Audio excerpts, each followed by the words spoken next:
الحمد لله وكفى وسلام على عباده الذين اصطفى أما بعد فأعوذ بالله من الشيطان الرجيم بسم الله الرحمن الرحيم والعصر إن الإنسان لفي خسر إلا الذين آمنوا وعملوا الصالحات وتواصوا بالحق وتواصوا بالصبر صدق اللہ العلی العظیم۔ قرآن کریم کی ایک چھوٹی سی صورت میں نے پڑھی ہے۔ اس صورت کا نام سورۃ العصر ہے۔ یہ چند آیتوں پر مشتمل ایک چھوٹی سی قرآن کریم کی صورت ہے۔ اپنے معنی، مفہوم اور اپنے اندر جو اللہ تبارک و تعالیٰ نے اس کے اندر جو ہدایات رکھی ہیں اس کے اعتبار سے یہ صورت بڑی عظیم ہے۔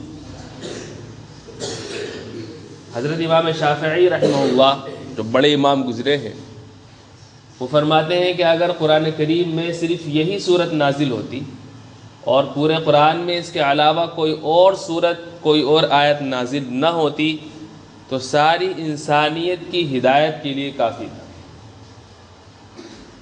اتنی عظیم صورت ہے اور بظاہر چند آیتوں پر مشتمل ہے۔ اس صورت کی شروعات ہوتی ہے والعصر، قسم ہے زمانے کی۔ عصر کے معنی زمانہ۔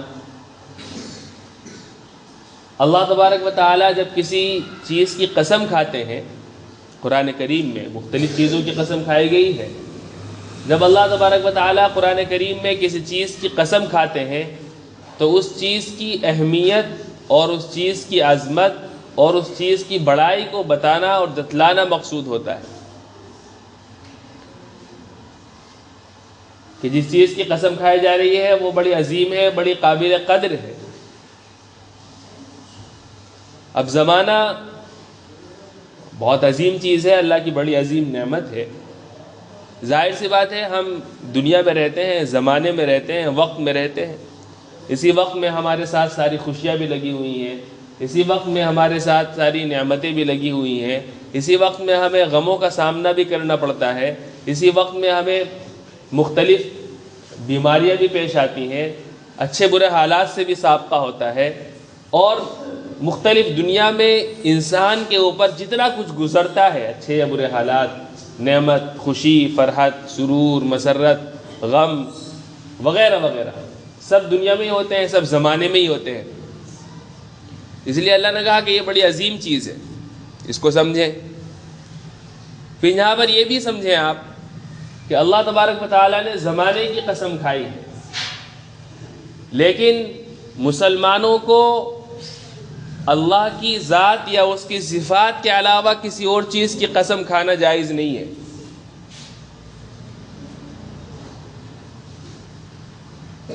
ہمارے یہاں یہ بڑا رواج ہے کہ جی میرے بچوں کی قسم، میرے سر کی قسم، تیرے سر کی قسم، ماں کی قسم، اور محبت کی قسم،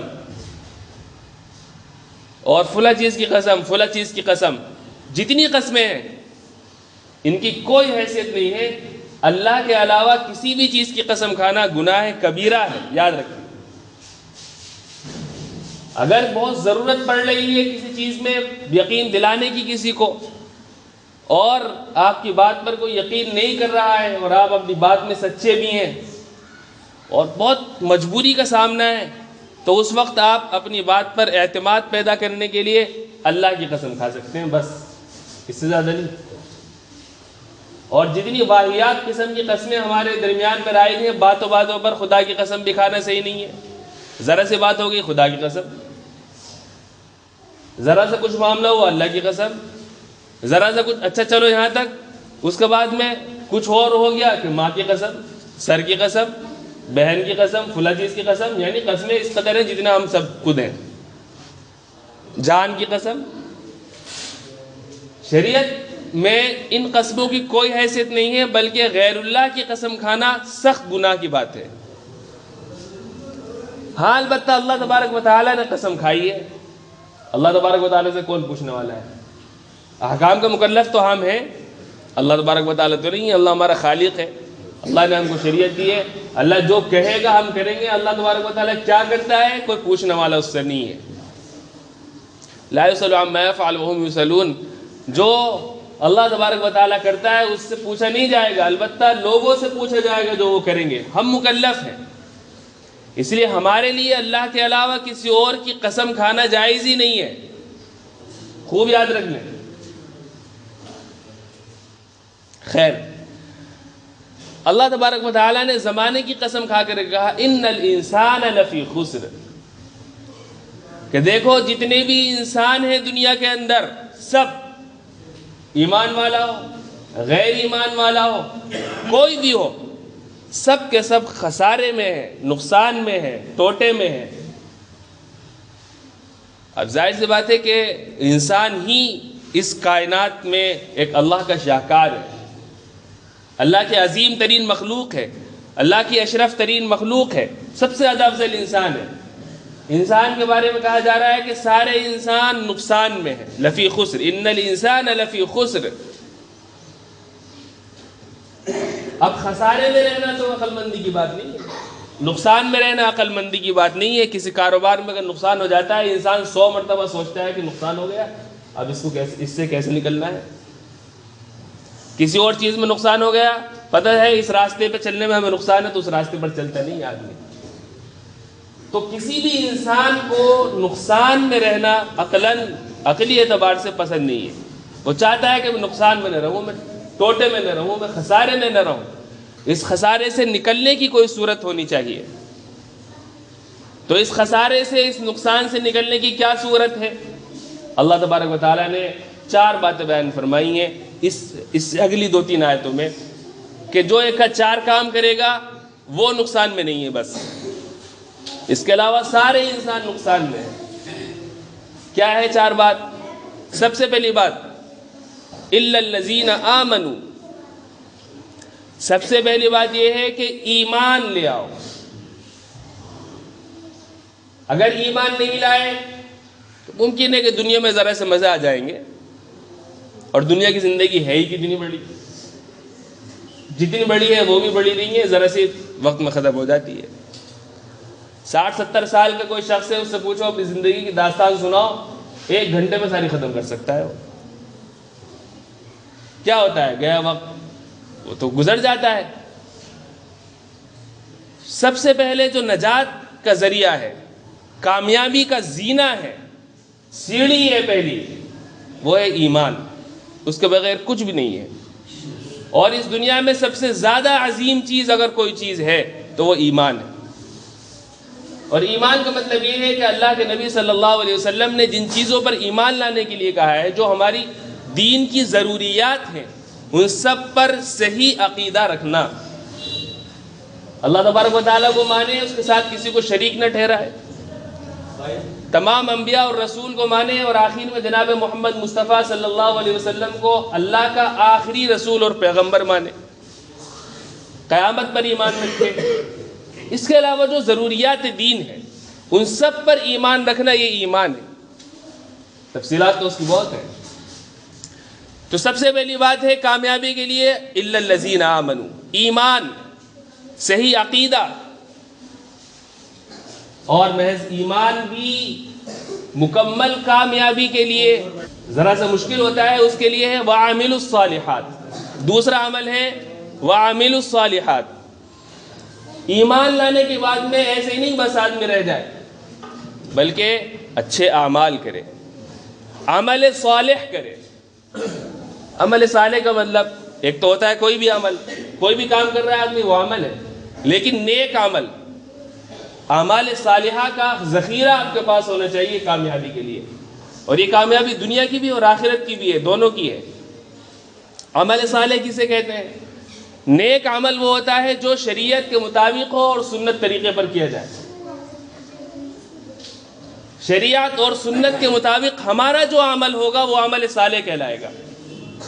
کوئی بھی عمل کرتے ہیں وہ عمل صالح نہیں ہوتا ہے۔ بظاہر بہت سی چیزیں ایسی ہیں کہ جو ہمیں لگتا ہے کہ شریعت کا حصہ ہے، بہت سے لوگ اس کو شریعت کا حصہ بنا دیتے ہیں، حالانکہ نہیں ہوتی۔ اس کو ہم پرکھیں گے کہ سنت اور شریعت کے سانچے میں یہ عمل ہے یا نہیں ہے. اگر ہے تو وہ عمل صالح ہے، اس میں کامیابی ہے. کسی بھی اچھے عمل پر یا کسی بھی عمل پر جو ہمیں لگ رہا ہو، اس پر اجر اور اس کے اوپر ثواب مرتب نہیں ہوتا جب تک کہ وہ شریعت کی میزان میں صحیح نہ ہو. ہمارے ہاں بہت سی جو بدعتیں رہتی ہیں، بظاہر ایسا لگتا ہے، عوام اس کو ایسا باور کرتے ہیں کہ جیسے دین کا حصہ ہے، حالانکہ عمل تو وہ بھی ہے لیکن سنت کے مطابق نہیں ہے. تو وہ عمل ہے لیکن صالح نہیں ہے، نیک عمل نہیں ہے، لہذا اس کے اوپر بجائے ثواب کے گناہ ملے گا. بدعت کا گناہ، اور بہت سخت گناہ ہے بدعت کا. مرنے کے بعد تیسرے دن کھلانے کا اہتمام کرنا، 40واں کرنا، قبروں پہ چادریں چڑھانا، مزار پہ جا کر کے سجدے کرنا، یہ اعمال تو ہیں لیکن صالح نہیں ہے، بدعت ہے، سنت کے مطابق نہیں ہے. لہذا ان عمل پر کوئی اجر و ثواب کی گارنٹی نہیں ہے بلکہ گناہ ہے اس پر. تو دوسرا جو عمل ہے کامیابی کے لیے، خسارے سے نکلنے کے لیے، ایمان کے بعد ہے اعمال صالحہ. نیک عمل کون سا ہوگا؟ آپ اس کو معتبر کتابوں میں دیکھیں یا کسی صحیح اور معتبر عالم سے دریافت کریں کہ جو ہم عمل کر رہے ہیں وہ ٹھیک ہے بھی کہ نہیں ہے. تیسری بات، جب ایمان آ گیا، ایمان کے بعد میں ہماری زندگی کے ہر شعبے میں اعمال صالحہ آ گئے. الا الذین آمنوا وعملوا الصالحات. اب تیسرا کام ہے وتواصوا بالحق. اللہ نے آپ کو ایمان کی دولت عطا فرما دی، اعمال صالحہ بھی آپ کر رہے ہیں، تو آپ اس حق کی دعوت کو دوسرے تک پہنچاؤ. ایک دوسرے کو حق بات، صحیح بات، شریعت کے مطابق جو باتیں ہیں اس کی وصیت کرو. اس کو ہم یوں کہہ سکتے ہیں کہ دوسروں کو ایمان کی اور اعمال صالحہ کی دعوت دو. اس لیے کہ اس امت میں نبی کریم صلی اللہ علیہ وسلم کے بعد علی حسب المراتب، مرتبوں کے اعتبار سے پوری امت محمدیہ کی ذمہ داری یہ بھی ہے کہ جو اللہ نے ہمیں ایمان اور اعمال صالحہ دیے ہیں وہ دوسروں تک پہنچائے. آپ کو کوئی دین کی بات معلوم ہے، آپ اس کو دوسروں تک پہنچائیں. اس کا طریقہ کچھ بھی ہو سکتا ہے، طریقہ متعین نہیں کیا اللہ نے، البتہ طریقہ ہونا چاہیے وہ بھی سنت کے مطابق ہو. دوسروں تک اپنی بات پہنچانے کا، دوسروں تک دعوت دینے کا، دوسروں کو ایمان اور اعمال صالحہ سمجھانے کا طریقہ متعین نہیں ہے. ہاں بہت سارے طریقے رائج ہیں، آپ بھی اپنے طریقے سے کچھ بھی ایک اچھا سا طریقہ جس سے سامنے تک والے تک دعوت پہنچ جائے دین کی، وہ اختیار کر سکتے ہیں اپنی سہولت کے لحاظ سے. پھر اللہ نے چوتھی بات بتائی، تین ہو گئی، ایمان، اعمال صالحہ اور دوسروں کو حق کی اور ایمان اور اعمال صالحہ کی دعوت دینا. اور جب انسان اچھی بات کرتا ہے دنیا میں، دوسروں کو اچھی باتیں بتاتا ہے، خیر پھیلاتا ہے، تو اس راستے میں پریشانیاں آتی ہیں، دشواریاں آتی ہیں، مشکلات بھی پیش آتی ہیں. اس کے لیے اللہ نے بتایا کہ چوتھا کام تمہیں یہ کرنا ہے وتواصوا بالصبر، کہ اللہ نے جو ایمان اور اعمال صالحہ دیے ہیں اور آپ کو یہ توفیق دے دی ہے کہ آپ ایمان اور اعمال صالحہ کی باتوں کو لوگوں تک پہنچائیں. اس میں یقیناً آپ کو دشواریاں پیش آ سکتی ہیں، مشکلات پیش آ سکتی ہیں، تو اب صبر کرنا ہے، اس پر جمے رہنا ہے. جمے رہنے کا مطلب یہ ہے کہ ایک بات اگر صحیح ہے، حق ہے، سچ ہے، ایمان اور اعمال صالحہ کے ترازو میں وہ صحیح فٹ آ رہی ہے تو وہ صحیح ہے، چاہے ساری دنیا اس کی مخالفت کرے، لیکن جو صحیح ہے وہ تو صحیح ہے. ذرا سی دیر کی مخالفت ٹھیک، کسی کو بری لگ رہی ہے ٹھیک، لیکن آپ کو صبر کا، ثابت قدمی کا دامن نہیں چھوڑنا ہے کہ اس کے لحاظ میں اگر کہ ذرا سی بات بدل دی، فلاں جو ہے نا برا مان جائے گا تو ذرا یہ کر لیتے ہیں. نہیں، کوئی بھی ہو اس میں جو بات صحیح ہے اس پر جم جائیے. استقامت، صبر کا مطلب ہے کسی بھی کام پر جمے رہنا. اگر کوئی اچھائی کر رہا ہے تو مسلسل اس اچھائی کو کرتے رہنا، یہ بھی صبر ہے. آپ کو کوئی پریشانی آ گئی، جزا فضا کر رہے ہیں آپ، اس میں بھی اللہ کا حکم یہ ہے کہ صبر سے کام لیں، زیادہ شور شار اور ہائے ہو نہ مچائیں، یہ بھی صبر ہے جس کو ہم صبر سمجھتے ہیں، لیکن صبر کے صرف ایک معنی نہیں ہے، 3 معنی ہے صبر کے۔ اللہ نے گناہوں سے رکا رکھا ہے آپ کو، تو گناہوں سے بچے رہنا یہ بھی صبر ہے۔ اعمال صالحہ پر لگے رہنا، نیک اعمال، اچھے اعمال پر لگے رہنا، یہ بھی صبر ہے۔ اور اگر کوئی مصیبت آ گئی تو اس کو اللہ کی طرف سے سمجھ کر کے اس پر صبر کرنا، جس کو ہم صبر سمجھتے ہیں، وہ تو ہے یہ صبر۔ خیر، تو میں عرض یہ کر رہا تھا، ایک چھوٹی سی صورت ہے، اس کے اندر اللہ نے بتایا کہ سارے انسان نقصان میں ہے، خسارے میں ہے۔ 4 اعمال کرنے والے ایسے ہیں جو اس نقصان اور خسارے میں نہیں ہے: ایمان، نیک عمل، اعمال صالحہ، ایمان اور اعمال صالحہ کی دعوت، اور اس دعوت پر جمے رہنا۔ اللہ ہم سب کو توفیق عطا فرمائے۔